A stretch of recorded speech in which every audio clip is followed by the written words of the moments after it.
పెహల్గాం ఉగ్రదాడితో భారత్ పాకిస్తాన్ల ఉద్రిక్తతలు పెరిగిపోయాయి. రెండు దేశాల మధ్య యుద్ధ వాతావరణం నెలకొంది. యుద్ధం కనుక జరిగితే కేవలం 7 రోజుల్లో పాకిస్తాన్ ఖేల్ ఖతం అయ్యే అవకాశాలు స్పష్టంగా కనిపిస్తున్నాయి. దాంతో ప్రపంచ మ్యాప్లోనూ ఇప్పుడున్న పాకిస్తాన్ కనిపించదని విశ్లేషకులు చెబుతున్నారు. భారత్తో పోరాడే శక్తి పాక్ సైన్యానికి లేదని పాకిస్తాన్ సైనికాధికారులే చెబుతున్నారు. భారత్పై అణుబాంబు ప్రయోగిస్తామని ఓ పక్క ప్రగల్భాలు పలుకుతున్నాయి. ప్రస్తుత పరిస్థితుల నుంచి గట్టెక్కేందుకు పాక్ నేతలు దేశాల బాట పడుతున్నారు. భారత్కు ఏదోలా నచ్చజెప్పాలని ఆయా దేశాలను వేడుకుంటున్నారు. ఇదే విషయానికి సంబంధించి మరింత సమాచారం మా కరెస్పాండెంట్ నాగేశ్వరరావు అందిస్తారు. నాగేశ్వరరావు, భారతదేశం మీద జరిగిన ఉగ్రదాడి, నరమేధం, కర్కశకుల మూర్ఖత్వంతో భారతదేశం మీద జరిగిన దాడి యావత్ భారతదేశం ఖండిస్తున్న నేపథ్యంలో భారతదేశం ప్రతీకార చర్య ఎప్పుడు తీసుకుంటది, సైనిక చర్య ఎప్పుడు తీసుకుంటదని యావత్ ప్రపంచం కూడా ఎదురు చూస్తున్న పరిస్థితి ఉంది. యావత్ ప్రపంచంతో పాటు భారతదేశంతో పాటు యావత్ ప్రపంచం కూడా ఎదురు చూస్తున్న పరిస్థితి అయితే ఉంది. ఈ నేపథ్యంలోనే భారతదేశ సైనిక చర్య గురించి ప్రతి ఒక్కళ్ళు మాట్లాడుతూ ఉన్నారు, ప్రతి ఒక్కళ్ళు చర్చించుకుంటున్నారు. సగటున భారతీయుడు ప్రతి ఒక్కళ్ళు కూడా ఉగ్ర దాడి జరిగిన నేపథ్యంలో కలత చెందిన పరిస్థితి ఉంది, కన్నీరు పెట్టిన పరిస్థితి ఉంది. అసలు ఏమి జరుగుతుందా కూడా తెలియని పరిస్థితి ఉంది. గతంలో ఎన్నడూ లేని విధంగా కూడా యువత, పెద్దలతో పాటు మహిళలు, సాటి మహిళలు కూడా ఇలాగా మతం పేరు చెప్పి కాల్ చేశారు, ప్యాంట్ ఇప్పి చూసి మరీ కాల్ చేశారు. రకరకాల విధాలుగా దేశవ్యాప్తంగా కూడా చర్చ జరుగుతున్న నేపథ్యంలో దేశం ఏం చేస్తుంది, నరేంద్ర మోడీ చూస్తే అసలు ఊరుకోడు అన్న నేపథ్యంలో ప్రతి ఒక్కళ్ళు ప్రతిరోజు కూడా సోషల్ మీడియా వ్యాప్తంగా పెద్ద ఎత్తున చర్చ చేస్తున్న పరిస్థితి ఉంది. దేశంలోనే కాకుండా ప్రపంచంలో కూడా ఏ చిన్న విషయం జరిగినా పాకిస్తాన్ భారతదేశానికి సంబంధించి ఏం జరిగింది, ఏం జరగబోతుంది అనే దాని మీద ప్రతి ఒక్కరు కూడా ఎదురు చూస్తున్న పరిస్థితి ఉంది, వెతుకుతున్న పరిస్థితి ఉంది. ఈ నేపథ్యంలోనే వారి యొక్క ఉనికిని చాటుకోవడానికి, వాళ్ళ యొక్క శాడిజాన్ని చాటుకోవడానికి భారతదేశంలో పెహల్గాము, కాశ్మీర్లోని పెహల్గామ్ లో పర్యాటకులపై దాడి చేసి 26 మందిని కర్కటంగా ప్రాణాలు తీసిన ఉగ్రవాదుల కోసం మొత్తానికి భారతదేశం రెడీ అవ్వబోతున్నది అనే సంకేతాలు ఇచ్చిన నేపథ్యంలో ఎప్పుడూ ఆ సమయం ఆసన్నమైందని ఎదురు చూస్తున్న పరిస్థితి అయితే ఉంది. అయితే ఉగ్రదాడితో పాకిస్తాన్ లో పెద్ద ఎత్తున ఉద్రిక్తతలు అయితే పెరిగిపోయాయి అనటం ఎటువంటి సందేహం లేదు. రెండు దేశాల మధ్య పూర్తి స్థాయిలో యుద్ధ వాతావరణం అయితే నెలకొంది. యుద్ధ వాతావరణం నెలకొన్న నేపథ్యంలో యుద్ధం జరిగితే కనుక ఏమి జరిగిద్దని పరిశోధించే వాళ్ళు కూడా ప్రపంచవ్యాప్తంగా ఎక్కువైపోయిన పరిస్థితి ఉంది. భారతదేశం పరిస్థితి ఏంది, పాకిస్తాన్ పరిస్థితి ఏంది, పాకిస్తాన్ కి ఎవరు సపోర్ట్ చేయబోతున్నారు, భారతదేశానికి ఎవరు సపోర్ట్ చేయబోతున్నారు అనేది కూడా పెద్ద ఎత్తున వెతుకుతున్న పరిస్థితి ఉంది.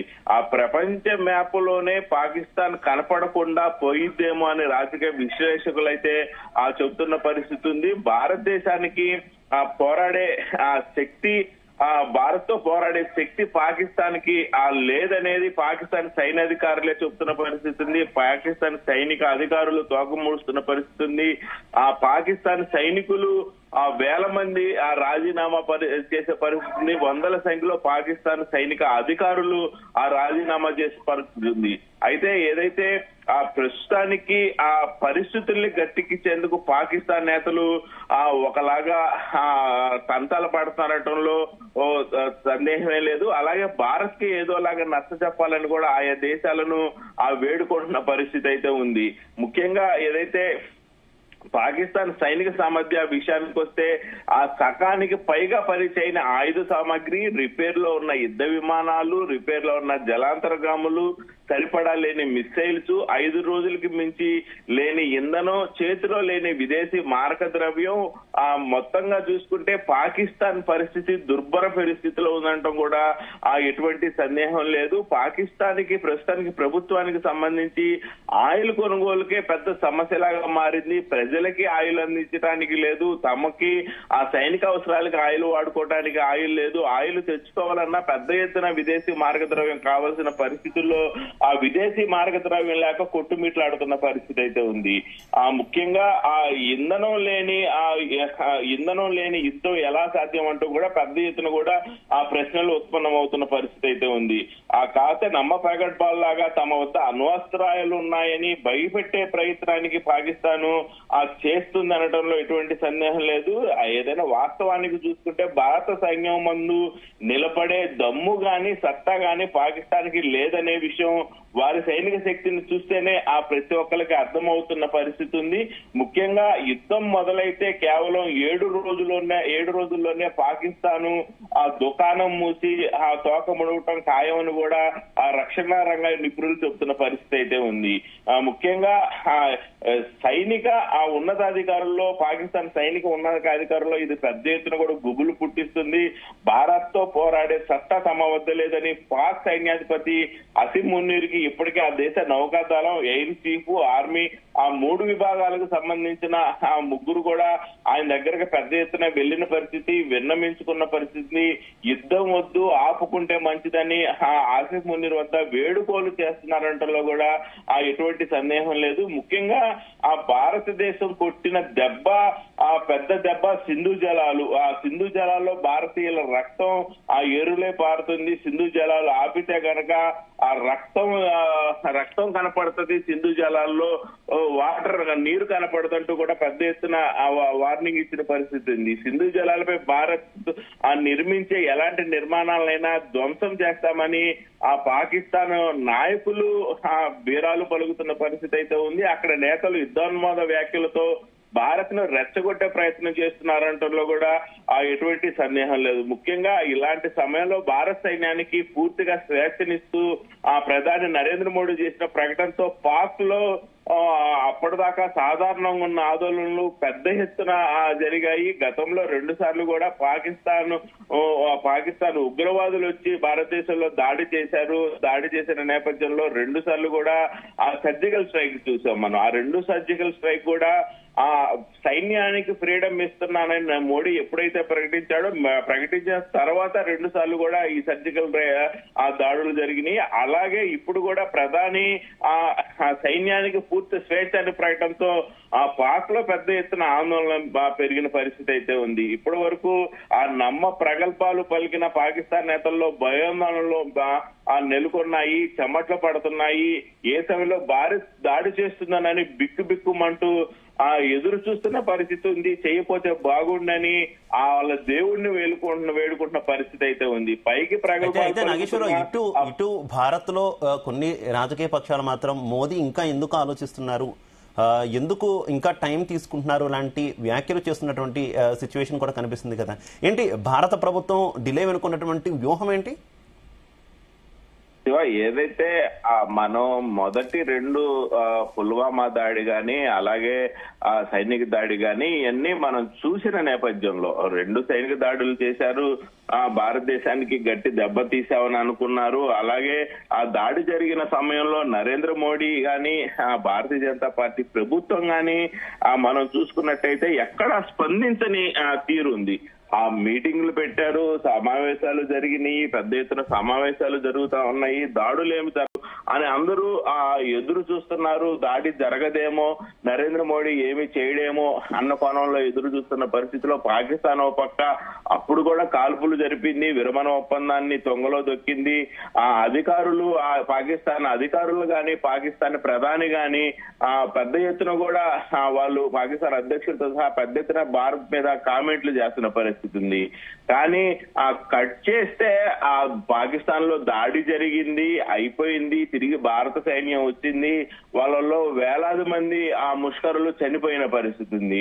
భారతీయులకు తెలిసిన తర్వాత ఒక్కసారిగా అవాక్ అయిపోయిన పరిస్థితి ఉంది. నేడు కూడా చాప కింద నీరులాగా భారతదేశం చేసే ప్రయత్నాలు మొత్తం కూడా చాప కింద నీరులాగా జరిగిపోతున్న పరిస్థితి ఉంది. ఒకరోజు భారతదేశమే నివ్వెరపోయే విధంగా భారత ప్రభుత్వం దాడి చేస్తుంది అనేది పెద్ద ఎత్తున నిపుణులు చర్చించుకుంటున్న పరిస్థితి ఉంది. భారతదేశం చేసే పని ఎప్పుడు కూడా ప్రస్తుతానికి పాకిస్తాన్ లో మనం చూసుకుంటే పాకిస్తాన్ యుద్ధ ట్యాంకులు వెళ్తున్న వీడియోలు వైరల్ అవుతున్నాయి. పాకిస్తాన్ వైమానిక విమానాలు వెళ్తున్న ఆ వీడియోలు వైరల్ అవుతున్నాయి. పాకిస్తాన్ లో వస్తున్న ఏదైతే రక్షణ రంగ ఓడలకు సంబంధించి షిప్పులకు సంబంధించి పెద్ద ఎత్తున వీడియోలు వైరల్ అవుతున్న పరిస్థితి ఉంది. మా భారతదేశం సరిహద్దుల్లో ఉన్న పాకిస్తాన్ తో సంబంధాలు ఉన్న వ్యక్తులకి పాకిస్తాన్ నుంచి ఫోన్ కాల్స్ వస్తున్న సంగతి కూడా మనం చూస్తున్నాం. భారత సైన్యం ఎంతమంది వచ్చారు, భారత సైన్యం బాగా వచ్చారు, యుద్ధ ట్యాంకులు బాగున్నాయి, ఎక్కడెక్కడ ఉంటున్నారని ఇండైరెక్ట్ గా ప్రతి ఒక్కళ్ళు కూడా పాకిస్తాన్ ఆర్మీ అధికారులు, పాకిస్తాన్ సైనికులు భారతదేశంలో బోర్డర్ వద్ద ఉన్న వారికి ఫోన్ కాల్స్ చేసి ఎంక్వైరీ చేస్తున్న పరిస్థితి ఉంది. కానీ ఎక్కడ కూడా భారతదేశానికి సంబంధించిన యుద్ధ ట్యాంకులు కనపడట్లేదు. భారతదేశానికి సంబంధించిన నేవీకి సంబంధించిన INS విక్రాంత్ తప్పితే భారతదేశంలో ఇంత మడుకు ఏవి పక్క గగనతనాలకు సంబంధించిన యుద్ధ విమానాలు గాని, అలాగే భూమి మీద జరిగే యుద్ధ ట్యాంకులు గాని మరి ఏ విధమైన కనపడకుండా యుద్ధ ట్యాంకులు లేవు, విమానాలు లేవు, షిప్పులు లేవు. ఏం జరుగుతుందో పాకిస్తాన్ కూడా తెలియని మల్లగుల్లాలు పడుతుంది. యావత్ ప్రపంచం కూడా ఏదో జరుగుతుంది కానీ ఏం జరుగుతుందో తెలియని దుస్థితిలో ఉంది. కానీ నరేంద్ర మోడీ గాని, అజిత్ దోవల్ గాని, రాజ్నాథ్ సింగ్ గాని, అలాగే ఆర్మీ మనకు సంబంధించిన త్రివిధ దళాలు బదులు గాని వేసే స్కెచ్ అలాగే ఇలాగా ఉండదనేది రక్షణ రంగ నిపుణులు చెప్తా ఉన్నారు. ఖచ్చితంగా భారతదేశం చేసే అటాక్ పాకిస్తాన్ ని గుక్క తిప్పుకోకుండా ఖచ్చితంగా కింద పడే అవకాశాలు ఉన్నాయి. ఈ దెబ్బతో ఏదైతే కాశ్మీర్ దగ్గర నుంచి పాకిస్తాన్ వరకు కూడా ఎక్కడా కూడా ఉగ్రవాది అనే వ్యక్తి కనపడకుండా, ఉగ్రవాది అనే నీడ లేకుండా కూడా చేసే ప్రయత్నాలు మొత్తం కూడా చేస్తానని చెప్పారు. చివరిగా మనకి ఏదైతే పాకిస్తాన్ సరిహద్దులు, పాకిస్తాన్ భారతదేశ సరిహద్దులు LOC ఏమిటి ఉన్న ఉగ్రవాద సంస్థలకు సంబంధించిన మొత్తం వాళ్ళ గుడారాలు గాని, వాళ్ళకున్న వ్యవస్థలు గాని, వాళ్ళకున్న ప్రదేశాలు గాని మొత్తం కూడా పాకిస్తాన్ ఖాళీ చేపించి పాకిస్తాన్ లాహోర్ పరిసర ప్రాంతంలోకి తీసుకెళ్లిందన్న సంగతి కూడా మనం గత 2-3 రోజులుగా చూసాం. నేడు చూసుకుంటే పాకిస్తాన్ మీద చేయబోయే యుద్ధం భారతదేశం పెద్ద ఎత్తున ప్రపంచమే నివురుపోయేలాగా యుద్ధం చేస్తామంటూ కూడా నరేంద్ర మోడీ ప్రకటించడం, అమిత్ షా దీని గురించి ఖచ్చితంగా యాక్షన్ ఉంటాం.